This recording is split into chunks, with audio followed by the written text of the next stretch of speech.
এসে গেছে নতুন বছরের প্রথম ভিডিও। সকলকে হ্যাপি নিউ ইয়ার। আজকের ফ্রেমটা ছিল বিয়ের সরঞ্জাম প্রিজার্ভেশনের উপর।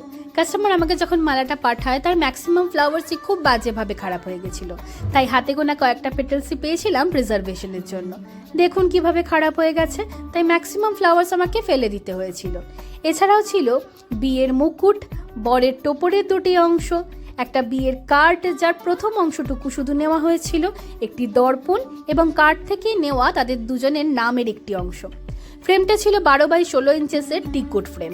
একদম কর্নারে ছিল তাদের ছবি, তার উপর বিয়ের মুকুট, একটি দর্পণ, নামের অংশটুকু দিয়েছিলাম ওপরে, এবং ডান দিকে রেখেছিলাম একটি ছবি, তার দুপাশে টোপরের অংশটা, আর একদম ওপরের কর্নারে ছিল বিয়ের কার্ডটা। এই ফ্রেমটা ছিল সেমি কাস্টিংয়ের উপর, পুরো ব্যাকগ্রাউন্ডটা পেটেলস দিয়ে কাজ করেছিলাম, ছিল বিটসের ওয়ার্ক, ছিল বিয়ের ডেট এবং একটি ট্যাগলাইন। ফ্রেমটা হ্যাঙ্গিং ফ্রেমের উপর রেখেছিলাম। এরম ধরনের প্রিজার্ভেশন তোমরাও যদি করে নিতে চাও তাহলে খুব তাড়াতাড়ি আমার হোয়াটসঅ্যাপ নাম্বারে হোয়াটসঅ্যাপ করতে পারো, অথবা সেম নাম্বারে আমাকে কল করে নিতে পারো। আর একটা জিনিস তোমাদের বলে রাখি, এই ধরনের ফ্রেম করতে কিন্তু অনেকটা সময় লাগে। যত হাতে সময় পাবো তত কাজটা সুন্দর হবে।